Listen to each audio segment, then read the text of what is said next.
question is about The Strange Case of Dr. Jekyll and Mr. Hyde. It's another favorite of mine. And asks if it is an overall warning against the dangers of Victorian repression, or does it warn against the dangers of unrestricted pleasure?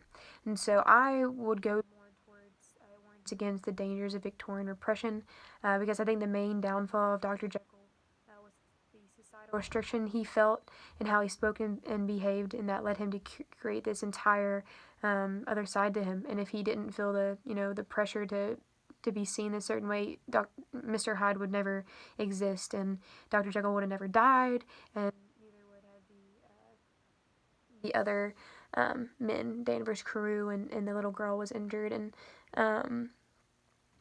so him creating Mr. Hyde disguised his face, but not the dual nature to his personality. And even if he had felt comfortable at the time to admit what he had done before Hyde took over him completely, or if he would have told somebody about it, then he could have lived, but he might not have survived socially if that were to have gotten out. And so I think that is more towards Victorian repression, because even if I think being cast out socially is better than the death of yourself and the death of others as well.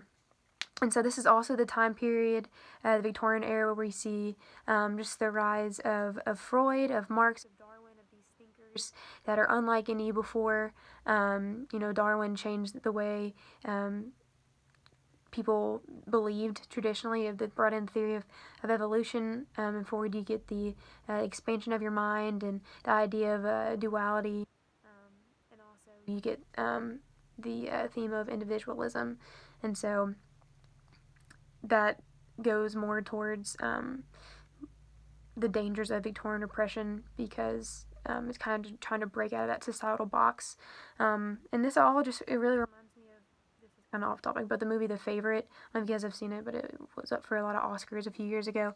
And so it's basically just like the queen, and she has these kind of like workers under her who are also her sexual partners, but of course she's the queen, she can't let that be out and about, and so she has to keep them all secret. And then Emma Stone comes in and she tries to kind of take over her traditional number one servant, and so then basically just a lot of really weird and crazy stuff happens, and then they end up being unhappy in the end, and Rachel Weisz is out and about and she's about to get arrested, and Olivia Colman is with Emma Stone, and it ends with Olivia Colman realizing what she did, because she had to cast out her other servant and not let anybody know about her affairs, and there's like rabbits involved, and that doesn't really have anything to do with, I mean it does, but it's mainly just kind of a